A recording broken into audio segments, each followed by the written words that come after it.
sio timu mbaya. Unajua kwenye ligi kuna timu ambayo katika msimu inakuwa imejipanga vizuri, na timu nyingine kama hivi unaona tunasema Simba baada ya kusajili dirisha dogo imejipata, mnasema vijana imejipata. Kabla ya dirisha dogo kulikuwa kidogo, unaiona kuna vitu vinapungua, inasuasua kama nilivyosema.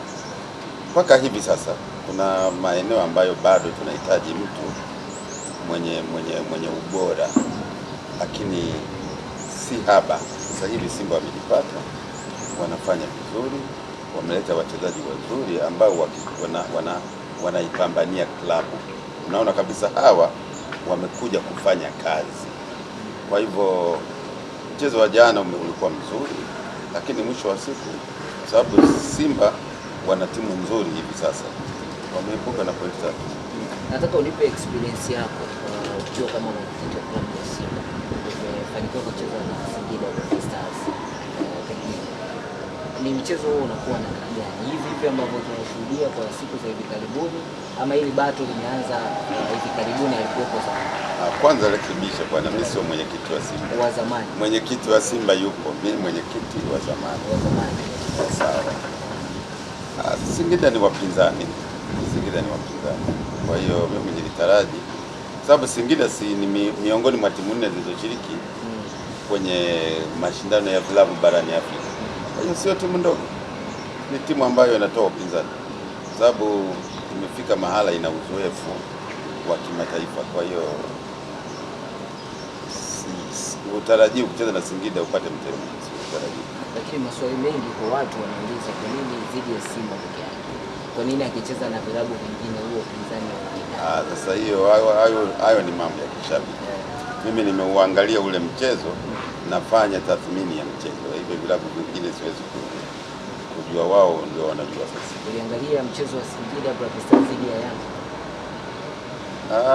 Wakati mwingine sio lazima uangalie michezo yote, unaweza kuwa una shughuli nyingine au umetoka nyumbani, umesafiri, una shughuli nyingine za kimaisha. Hata napoangalia, kwa sababu siwezi nikalinganisha, na hii ni tatizo la Watanzania, kulinganisha Simba anafanya nini na Yanga anafanya nini, na hizi zote ni klabu kongwe, hakuna klabu kubwa katika hizi mbili. Kwa hiyo ni makosa makubwa wanafanya Watanzania kuipima kwamba inachoshindwa Yanga Simba haiwezi, na inachoshindwa Simba Yanga haiwezi. Sio kweli, havipaswi kulinganisha. Wewe ni klabu za kawaida, kwa sababu upinzani sio tatizo. Jenga klabu ambayo inaweza ikashindana hata nje ya mipaka ya Tanzania. Yanga si wanasema ni timu nzuri, inafika wapi kwenye michuano ya kimataifa ya klabu? Kwa mfano Yanga imefunga Simba mara 6 mfululizo. Kwenye Afrika imefika wapi? Imeshindwa kushinda hata pa nyumbani. Wameishia hatua ya makundi. Kwa hiyo hii ni mipira yetu ya humu ndani. Yanga kaka, Simba kaka, tunakwenda wapi, tunafanya nini? Hatuwezi. Kwanza hatujui tunachokihitaji. Ndio siri ya hivi vilabu. Ndio maana nakwambia ni timu kongwe, hatujui tunachokihitaji. Sio kwamba zinahitaji ubingwa. Hakuna, hawajui. Miaka 90 kujawa bingwa wa Afrika, unajua unachokihitaji brother.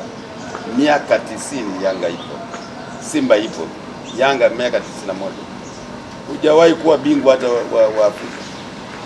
Simba kidogo ndio amejitahidi kwenye ubingwa wa Afrika. Maana wanao nisikiliza watofautishe Champions League na kombe la shirikisho. Afrika Mashariki na Kati, sijui kama unanielewa. Nchi zote za Sekafa, nikisema Sekafa unajua hakuna klabu hata hii imewahi kuchukua ubingwa wa Afrika, zikiwemo Simba na Yanga. Simba ina miaka 91, Yanga ina miaka 90. Vitu vya aibu, usijivunie upuuzi. Ndio maana nasema hawa watu wanaozipenda hizi, tunazipenda hizi klabu za Simba na Yanga, tunapaswa kubadilika, tuwe na tafakuri ya kina. Tuzipende tu kama wa mashabiki, kama wenda wazimu. Inakuwaje ndani ya miaka 90 klabu haijawahi kuchukua ubingwa wa Afrika? Nyimba imeanzishwa. Yanga ina miaka 41, Simba ina miaka 40, imekuwa bingwa wa Afrika mara 3. Just imagine binadamu mwenye miaka 40 anaonekanaje? Sasa ndio anazaliwa mtoto alafu anachukua ubingwa wa Afrika mara 3 na klabu zingine nyingi tu. Pengine hicho ndio kigezo labda kinazifanya. Wala sio kigezo, nimekwambia vipo vitu vitano kikiwemo hicho. Hapana, sio kuchukua ubingwa wala hakipo hicho, hakipo. Isipokuwa ukishavifanya hivyo ndio unaweza kuwa na nguvu sasa ya kushindana. Hapa tuna bla bla tu, Yanga, Simba, tena unakwenda unafika mpaka mahala, wakati mwingine unasikitika tu. Unaweza ukasema kitu cha kweli kuhusu Yanga, mpenzi wa Yanga wale oya anakasirika. Unasema kitu cha kweli kuhusu Simba, lakini mpenzi ule oya anakasirika. Inashangaza sana. Karibuni wanasema kijiji hakikosi wazee na busara nzuri zinatoka kwa wazee. Pengine ni nafasi sasa ya hiki kizazi kuweza kuchota uzoefu kutoka kwenu, pengine utusaidie kuweza kuvuka katika hapa ambapo tumesimama kwa muda mrefu, kwa maana kushindwa kufanya makubwa barani Afrika. Sio kwamba tunakosa busara au wazee hawapo. Wazee wapo, unanielewa vizuri, ila kuna vitu ambavyo huwezi ukavizuia kwenye jamii. Kama vile kuna watoto pale kwa Kuhani Musa wanaimba, ndio huwezi yani ukazuia mafuriko kwa mikono. Wakati mwingine wanasema wengi wape, mawazo ya wengi yakubalike, lakini ya wachache yaheshimike. Sasa sisi wa Tanzania hata ya wachache hatuyaheshimu. Wengi hata wakiamua vibaya, basi hao tunakwenda hivyo vibaya. Sawa, katika mchezo wa siku ya jana kulikuwa na matukio kadhaa ambayo yametokea. Matukio ambayo watu wanadai kwamba Singida Black Stars yamenyongwa kwenye kwaji ya penalty iliyofuatiwa. Kwa namna ambavyo wewe umeutazama experience yako, lakini pia ni mchambuzi wa soka, ilipaswa kuwa penalty ama ilipaswa kuzungumzwa kama ambavyo inazungumzwa kwa sasa? Tukizungumzia mchezo mmoja mmoja hatuwezi kupata ubora wa soka letu. Hayo yametokea Namungo na Yanga, yametokea Simba na Yanga. Simba sijuzi walikuwa nalalamika wamenyima goli siku ya Simba na Yanga kwenye dabi. Haya, Namungo nao wamelalamika. Kwa hiyo hili ni tatizo kubwa la waamuzi. Tukiongelea timu moja moja au mchezo mmoja mmoja hatuwezi kupata tiba. Shida ya waamuzi Tanzania inaeleweka, na ndio maana angalia kama AFCON ili kwa AFCON ni Morocco. Yes, hakuna mwamuzi hata mmoja kutoka Tanzania. Ni aibu. Hii tayari ni jibu sahihi kwamba sisi hatuna waamuzi wenye ubora wa hivyo. Kwa hiyo kila mtu anajaribu kuchezesha jinsi anavyoona inafaa, sio kwa mujibu wa sheria 17.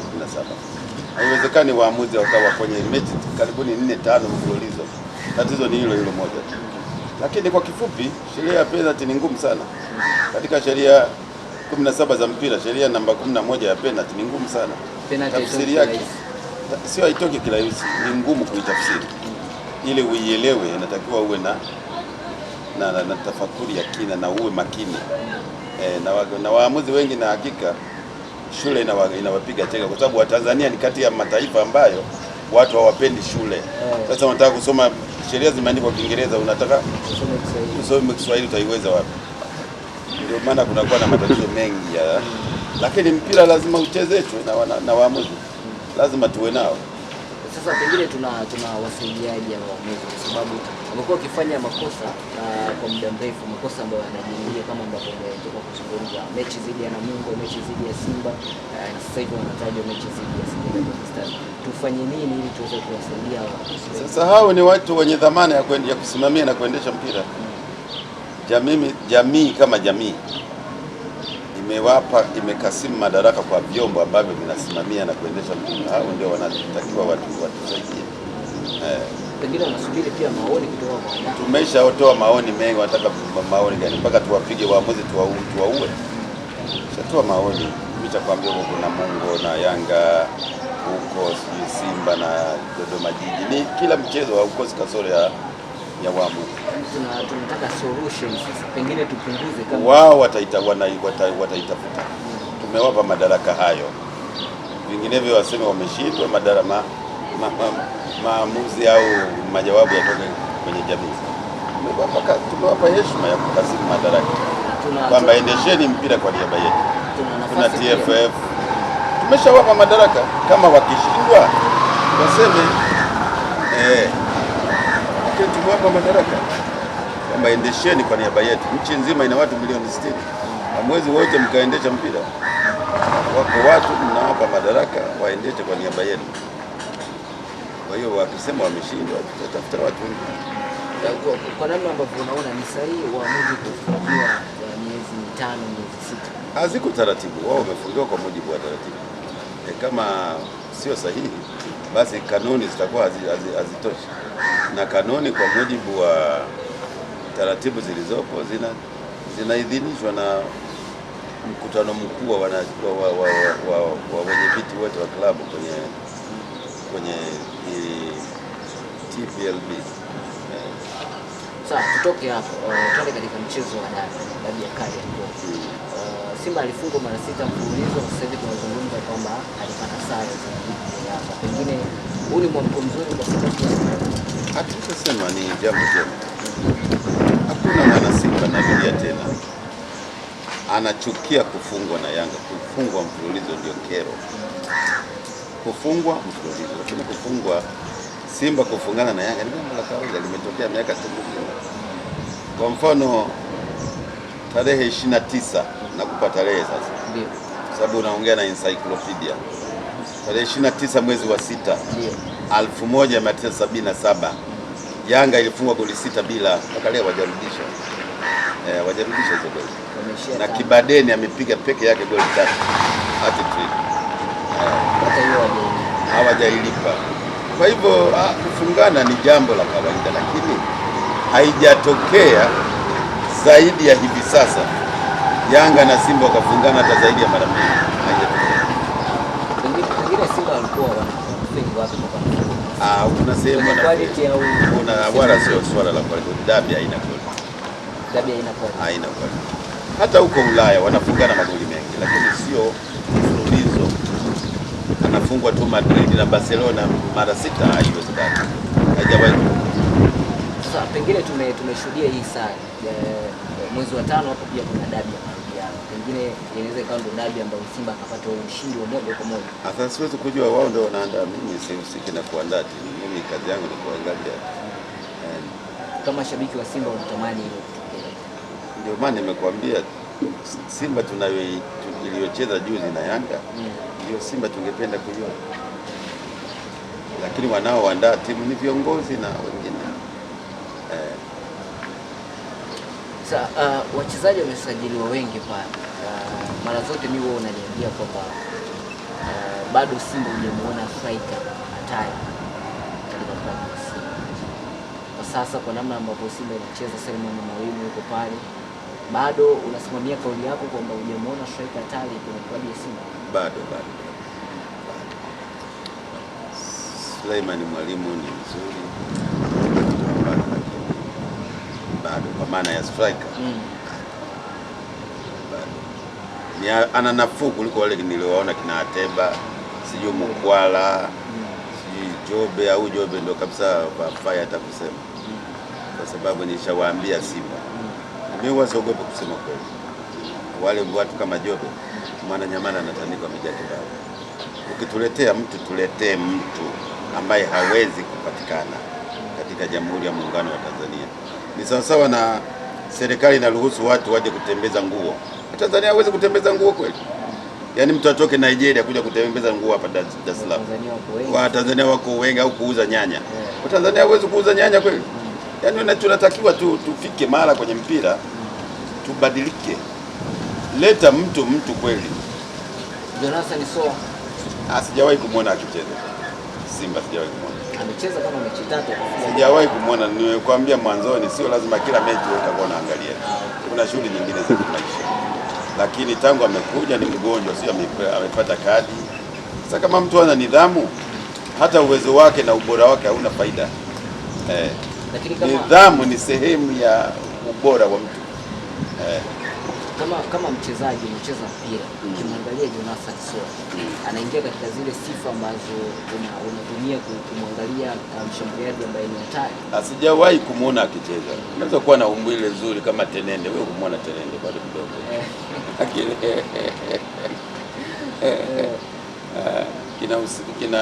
kulikuwa na mtu mmoja anaitwa Magoa. Bonge la mtu. Lakini sasa ukilinganisha na mtu mmoja alikuwa anaitwa Zamoyoni Mogela. Hatari huyo mtu. Mdogo huwezi kumkubali. Yaani ukilinganisha ile umbile lake utasema huyo sio mchezaji, lakini kama upepo unasikia nyavu zinanesa tu. Mogela huyo golden boy. Kwa hiyo katika usajili ambao Simba wanapaswa kufanya kwa msimu unaokuja wazingatie katika eneo la mshambuliaji. Yaani uwezo wa mtu hautegemei umbile.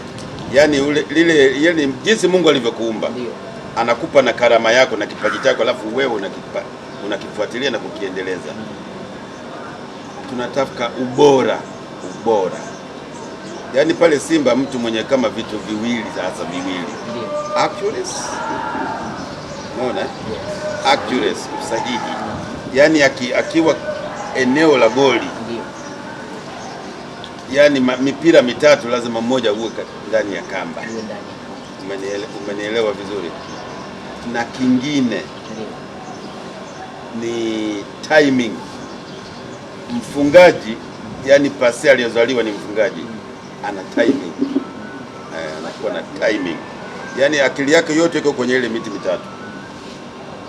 Na kila anapopata mpira yeye anaangalia kwenye miti mitatu. Huyo ndio mfungaji pasi. Hana mambo mengi. Huyo ni clinical finisher.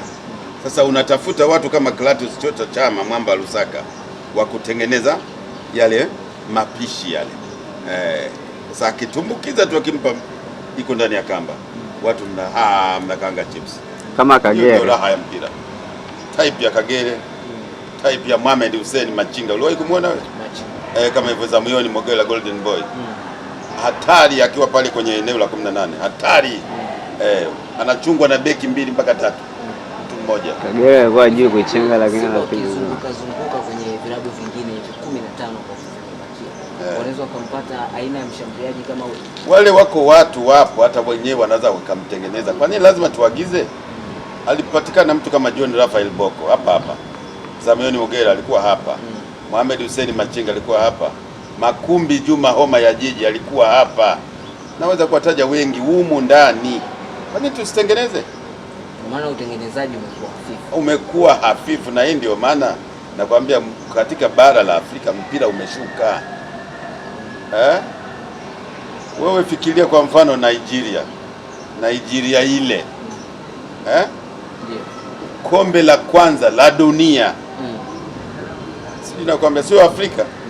Kombe la kwanza la dunia. La under 17. Bingwa wa kwanza Nigeria 1985 Beijing China, anaingia finali na Ujerumani. Tena Ujerumani magharibi. Unajua maana ya Ujerumani magharibi? Katika nchi tajiri 8 duniani wanaingia finali na Nigeria. Wamekula 2 kama wamesiwa mfungo mikono. Wamekula 2 bila finali ya kwanza ya dunia ya under 17. Vijana kutoka Nigeria. Hatari, unampata midfield pale katikati anatembea kama nyoka. Samson Siasia. Unampata center forward ambaye anakumbukwa mpaka leo, Rashid Yekini. Center half anakuja Steven Kesh. Tanju Banju captain. Wewe unafanya mchezo ndio bwana. Kwa hiyo sisi tunataka vitu rahisi tu. Sisi hatutengenezi. Unataka vitu rahisi.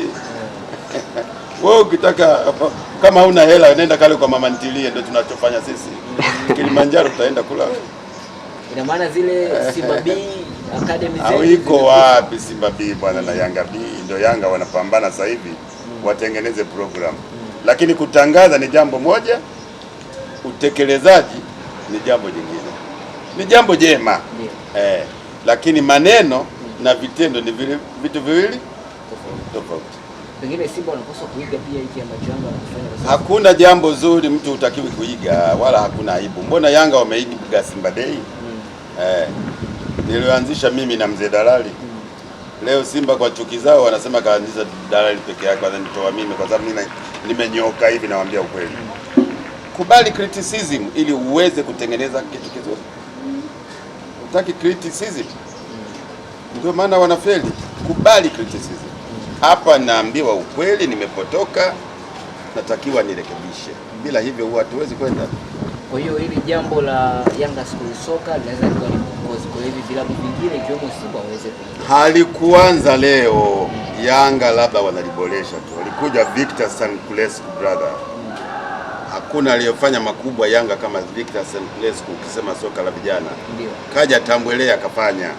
Amekuja Nabi Kamara Simba kafanya. Haya hawaya sio mapya. Labda wanaboresha kulingana na wakati, lakini Simba walishafanya, Yanga walikwisha fanya. Hakuna jipya. Clatous Chota Chama aliondoka Simba katika ubora, amerejea Simba. Kipindi anarejea Simba, watu wakasema kwamba Clatous Chota Chama hawezi akaisaidia Simba kama ambavyo alikuwa akicheza Simba hawa. Pengine kwa namna ambavyo anacheza hivi sasa, unamuona Clatous Chota Chama yule yule. Bwana wewe, mimi wakati Clatous Chota Chama anaenda Yanga, nilisema Simba wamebuki. Nimesema weledi wa mpira ni kitu kingine na kuongoza klabu zetu hizi mbili kongwe ni kitu kingine. Ukiwa na kadi ya Yanga unaruhusiwa, katiba inakuruhusu kuwa kiongozi. Ukiwa na kadi ya Simba katiba inakuruhusu kuwa kiongozi. Nikishasema labda tunarudia uweledi. Chama hakwenda Yanga, hakupelekwa Yanga kwa maoni yangu mimi, kwa sababu alikuwa ameshuka kiuwezo, na wakati mwingine maisha yako kupanda na kushuka. Huwezi ukaamka kila siku ukacheza vile vile ambavyo ulicheza jana juzi. Hapana, maisha yanabadilika. Kuna siku mtu unaamka vibaya, unaamka vizuri, lakini kimsingi kwa ujumla mimi na nilisema Simba wamebugi kumtoa Chota, Clatous Chota Chama kumpeleka Yanga. Hakukuwa na sababu. Sasa mwisho wa siku wamefanyaje? Sasa kama mlisema amepisha na nini, alafu mnamdhibitishaje? Sasa hivi performance yake inaridhishwa. Katika wachezaji wazuri niliowahi kuwaona katika maisha yangu, ma midfield, Chota Chama ni mmoja. Huyu ni kaliba ya Nicodemus Njole. Watu wa mpira walimwita jaji mkuu Nicodemus Njole. Unaelewa vitu hivyo? Hamisi Gaga. Wako Hamisi Ramadhani Leni Maufi, mafundi wa mpira. Mungu amrehemu kwa aliko. Method Mogela fundi. Au watu ni hatari. Khalid Abedi mpishi. Alicheza na Kibadeni mwaka 74. Hafia walikuja hapa wakambeba.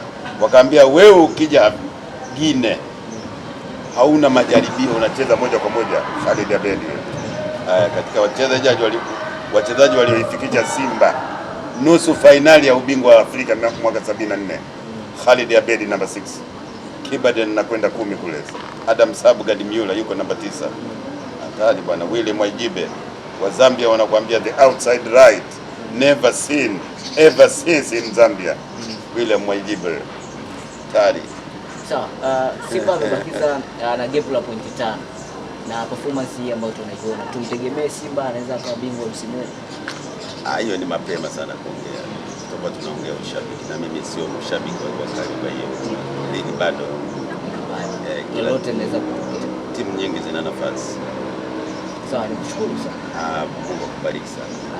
Bwana, huyo ni mwenyekiti wa zamani wa klabu ya Simba Mwina Seif Kaduguda, lakini pia ni mdau mkubwa sana wa soka, mchambuzi. Nadhani bila shaka umeweza kuvuna mawili matatu, lakini pia na madini mengi sana ya nyuma huko historia amebeba kichwani kwake. Mimi ni Mtani Joktan, hii ni Beka Online TV, na kukumbusha tu kwamba kimbilio la watu wote ni katika ngome ya Yesu Kristo Kimara Tabora.